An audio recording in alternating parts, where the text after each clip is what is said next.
ने देखा, विचार किया, तो उसको संक्षिप्त करके जो आर्य समाज का जो 10 नियम है, वो जो प्रचलित, उसमें 28 नियम थे ऋषिध्यान ने। और इसके बाद, क्योंकि आर्य समाज में छोटी छोटी बातें हमें पता होना चाहिए, अगर छोटी छोटी बातें हम जब पते, अब उन्होंने ज्ञान के लिए सत्यार्थ प्रकाश, संस्कार के लिए कौन सी किताब लिखी है? संस्कार विधि। कितने संस्कार है? 16 संस्कार है। बच्चों के जन्म से पहले कितने संस्कार होते हैं? कौन कौन से संस्कार है? गर्भाधान, पुंसवन, सीमंतोन्नयन। मैं तो इसलिए बता रहा हूं कि संस्कार बहुत जरूरी है। आज मैं ऐसे टीचर को पढ़ाता हूं, बच्चे 40 होते हैं, कुछ बच्चे अच्छे होते हैं, कुछ ऐसे भी होते हैं, तो उसके कारण ढूंढो क्या कारण है बच्चे ऐसे हो रहे हैं। तो 3 संस्कार है। आप देखिए कौन से बच्चे अपने घर में संस्कार किए हैं। गर्भाधान, पुंसवन, पुंसवन होता है जिससे बच्चों का मस्तिष्क का विकास होता है। सीमंतोन्नयन, शारीरिक विकास।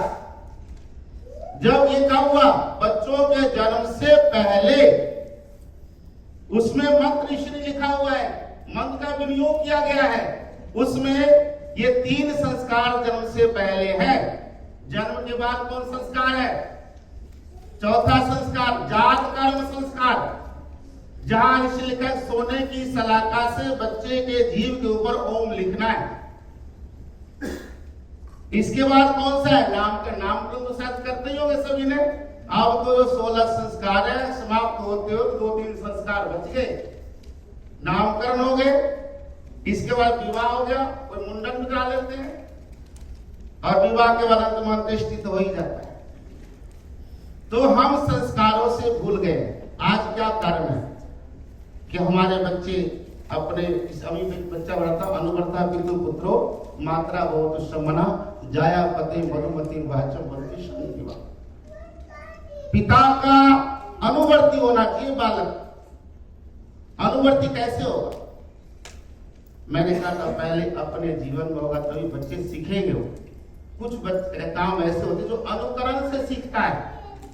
बच्चे जन्म लेता है ना जन्म, उसमें बच्चे को बहुत सारे ज्ञान नहीं आता है।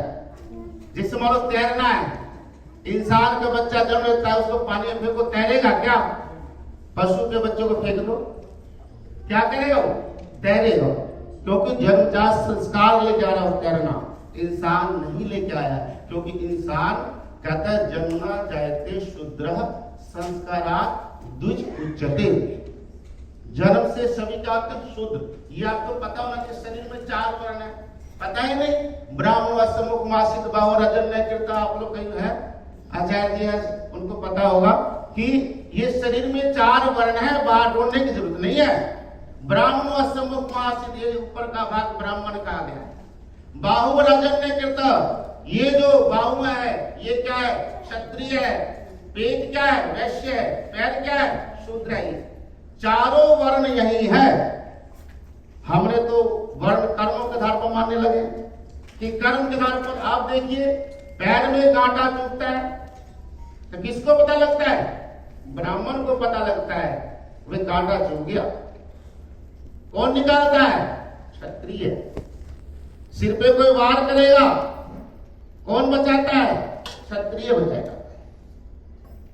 तो ये 4 वर्ण ऋषि ने दिया है, और ये चारों वर्ण कर्म के आधार पर है।